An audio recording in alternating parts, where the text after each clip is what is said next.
I'm Mr. Lonely. I'm Mr. Lonely. I have nobody for my own.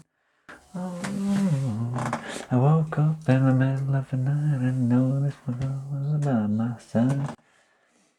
You know, I should probably stop singing. Get copyrighted because that was perfect. And here we are with another video. Today's topic, thought it'd be a useful one, tips on how to overcome loneliness. Obviously we're in lockdown right now, people might find that useful, but even if everything was, normal and we weren't in lockdown, I think it's still a good thing to talk about anyway, especially when you start to do research and look at the numbers to do with people and loneliness. So we're just going to get straight into it. The numbers are actually quite worrying when it comes to loneliness, across all ages as well. Alright, so the number of people in the only 50s category experiencing loneliness is expected to reach 2 million people by the year 25 to 26. That has gone up 49% in the last 10 years. It is expected that at least 500,000 of these people go 5 to 6 days without contact with anyone at all, which is just mind-blowing. Imagine spending literally like 70, 80, 90% of your life not speaking to anyone at all. It's very upsetting, it's very sad, and hopefully this video can help someone with that. Studies also suggest that approximately 45% of adults are said to experience loneliness often, while 16% of adults have said that they constantly feel lonely. It's also suggested that women are more likely to feel lonely than men. However, across the board, across all ages, it's also suggested that men are less likely to talk about their loneliness. Now, it helps if we know what loneliness is, and a common definition of it is a feeling we get when our need for rewarding relationships / contacts are not met. Now, I think the important part in that is the word rewarding, which suggests that we probably want more meaningful relationships in our life rather than just knowing loads and loads of people and being around loads and loads of people all the time. Now, it's to be noted that loneliness isn't exactly a mental health issue in itself. However, mental health issues can lead to loneliness. So what I mean by that is, for example, someone might have real clinical anxiety, right? So they don't want to leave the house, they don't want to go anywhere, don't want to see anyone. And then in turn from that, that's when they start to feel lonely. So obviously anxiety is the mental health issue there, but it can lead to loneliness if they start to exclude themselves from seeing people, going out and doing things, etc. So with that, here are some tips on how you can manage loneliness. And a quick disclaimer before we go anywhere, I always put one in my videos anyway, there's also one in my bio. But, obviously everyone's different things work for different people. What works for you won't work for someone else. This video might work for one person, but not for somebody else. And also, what works right now might not work for you in the future. So it's about finding what's right for you and the best course of action for you to take. So number one is just plain and simple, take it slow. Don't put too much pressure on yourself to go out and do all these amazing things that other people are doing online, even though a lot of it is just for show anyway. But take it slow, just don't put too much pressure on yourself. Start small and build up to things, right? So it could just be as simple as just being around others, like going to a busy place and just taking in the atmosphere, soaking everything in. You don't have to speak to anyone as such, just soak everything in, walk by people, smile, nod at them, say hello if you want, but yeah, it doesn't have to be anything extreme, just start small and build up from there. Okay, so the next point, make a new connection. This could be anything, right? So, talk to a new colleague at work. And it could be join a club of something that you really love, really passionate about. You could go to a fitness class, just be around others, do something that you enjoy. Again, it doesn't have to be anything extreme, but try and make some new connections, try and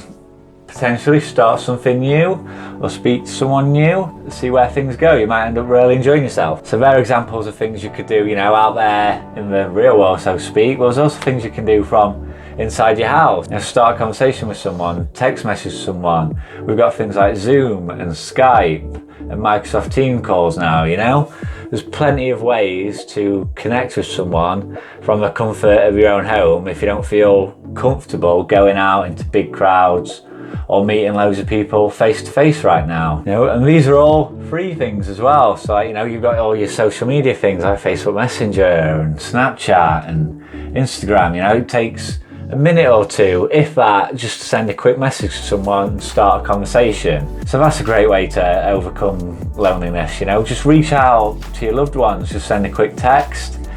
They'll probably text back, and there you go, you've started a conversation. You're probably going to feel less alone, and you've got someone to speak to literally whenever you want. Another thing you can do is use these apps and all these pieces of software to do online quizzes and games night, and join group chats with lots of people. If you've got a few friends, you can all pile together and you can have a really great night and sit there, get the beers in. It's a great way to keep those connections going if you are feeling lonely. There's also other online platforms, such as video games, consoles all have online features on there. You can go on and speak to loads of people.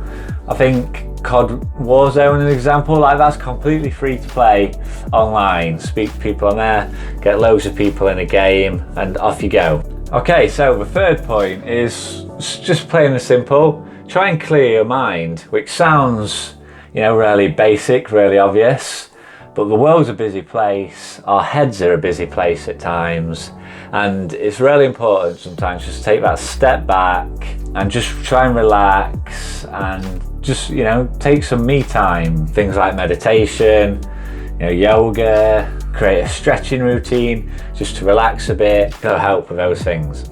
So number 4 can be a big one, can also be a very important one. Find a therapist. Obviously there's lots out there.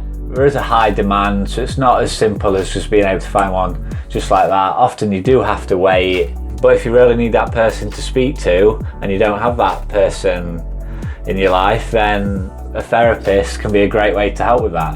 One type of therapy they might help you with or use is something called CBT therapy, cognitive behavioural therapy, which is basically a talking treatment therapy. So it focuses on your thoughts and emotions and beliefs and attitudes and actions towards things, right? And it teaches you skills on how to deal with those things in a better way. So it looks at why you do things in a certain way. It looks at your past and probably helps you to identify points in life that have led you to do things in the way you do them or think things in the way you do. And it basically helps to sort of unscramble everything and try and help us to deal with things in a better way. So the way we typically do things is through our feelings, our thoughts, and then our behaviours, right? So often the way we go about things is something makes us feel a certain way, which then leads to a thought we might have, and then that in turn influences our behaviour. So for example, if I link that back to the anxiety I was speaking about earlier, right? You could be out somewhere and you could have that feeling of somebody's looking at you or even everybody's looking at you and you don't like it. So your thought is then, you know what? I don't like this. I don't think I'm going to come back here. I don't think I'm going to do this. And the behaviour is actually following through with that. And you don't go to these places, you don't go to that event again, you don't see that person again.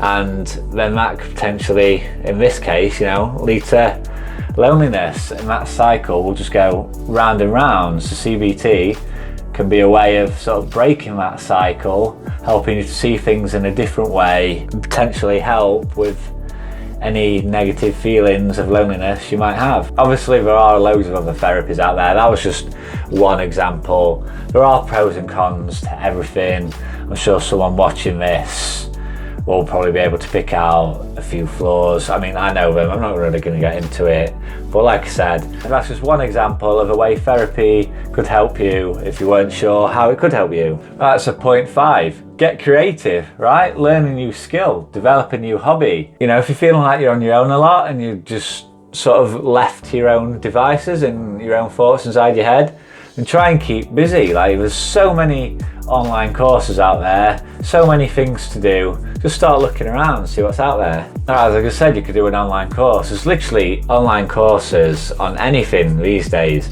And there's so many you can do for free as well. You know, and you could just do it just for your own sort of personal gain, personal development, or it could help with your career. You know, you could then put that qualification on your CV and your resume.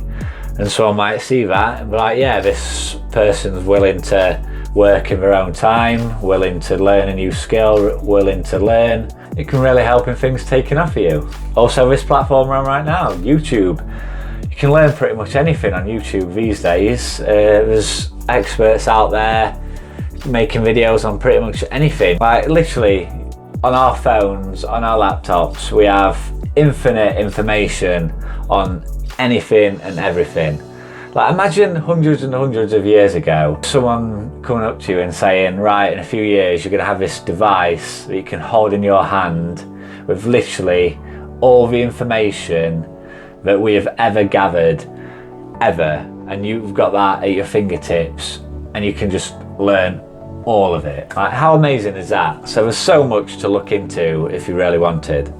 Which then leads into the next point. You could potentially turn that passion into a profit. The common things, you know, people are doing at the minute: video editing, sport, you know, exercise videos, things like that. There's baking and cooking videos everywhere. You know, people sharing their passions all over the place. You could even provide a service, even if it's something like cleaning, right? So you could create a page, put some advertising out there, and there'll be so many people that see that.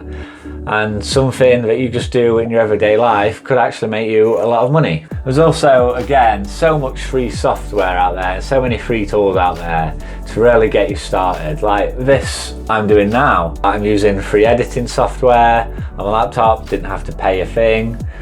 This microphone was like £10. A ring light, I think was 20, just using my phone. I don't have a fancy camera. That's all you need to just get going. And potentially one day, this hobby I've got right now could lead to a profit. So who knows?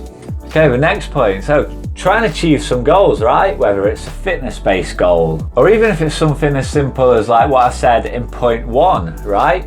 Start small. If you want to start speaking to more people, try and create a step-by-step plan to try and hit that goal, to be more confident and to be able to speak to more people, right? So an example I can think of, I don't know if anyone will have seen it, there might be a few, but there's a program called Big Bang Theory, 2 characters in that, Raj and Stuart. They want to go out and meet more people, they're feeling lonely, and they just start by going to the mall, to the shopping centre, and they don't really speak to anyone, they just sort of stand around and they're just watching the world go by, and they just take it in. I think towards the end of the episode, Raj speaks to the security guard, just a little conversation, just asking, I think he's asking like, does he enjoy the job or something like that? Or does it get busy, something like that? And that conversation finishes and they're really happy with themselves. So it really could be simple as that, and you know, you've achieved the goal, you're going to feel better about yourself, you're going to feel more confident. And in this case, if that is something you want to work on, I'm guessing if you're watching this video, it probably is, something like that is going to go a long way into helping you overcome those feelings. Okay, so something else you can do, if you're feeling ready for it, is meet someone new, right? Like if you want to start looking for a partner, there are plenty of ways to do that these days. You know, you can go out and meet people. Or there's also online apps. Obviously be careful, be safe with who you're speaking to, who you're meeting. But there are plenty of ways to reach out to people these days. And I touched on it earlier about all these free ways to talk to people. These dating apps are also another way to speak to people and meet new people. Right, and this goes back to the beginning of the video where I said that the reason we feel lonely is because we don't have those rewarding and meaningful connections in our life. Having a partner there, someone you can always speak to, someone you can always lean on, is a great way to stop those feelings of loneliness. Obviously in a perfect world, you don't always want to rely on someone else, but you know, that's a whole other topic, so we'll just move on from that for now. And finally, yes, I think this is like point 9 or 10, quite a few. Hopefully I haven't rambled on too much. But finally, don't be afraid to reach out. Even if you have no loved ones to speak to, or you don't have many people in your life you feel like you can rely on, there are so many charities and organisations out there that you can speak to, that you can contact, and there will always be someone to listen to you, I promise. So just to name a few, there's the Samaritans, there's Calm, there's Mind, Anxiety UK, No Panic. There's also Shout, where you can actually text instead of ring if you don't feel comfortable talking directly on the phone. There are so many people you can reach out to, and I'll put all the contacts in the description so someone can just look at this straight away, find a number they might need, and be able to ring it if they are in a place where they feel like they need to do that. You know, and I just want to say, if you are feeling lonely, if you are alone, it's so important to reach out, so important to talk to someone. There is always someone there to listen to you, I promise. Even this idiot just making these videos on YouTube, even I care about your feelings and how you're doing. I promise there's always someone there for you. Sometimes you might have to make that first step if people don't always come to you first, but I promise, although you might be alone, you don't have to be lonely. Okay guys, I hope you found that useful. I hope that helped. As always, I want to finish these videos on a bit of an upbeat note. I've actually got no joke today, but I have got some good news. So with this video being about loneliness, I thought I'd actually give some of these tips a go, right? And try something new myself. So that's exactly what I did. And I entered a weather-themed pun championship. And you know what? I only bloody won. I actually beat the reigning champion. Get it? Weather, rain, raining. Nah, forget it. Hit the subscribe button. Bye.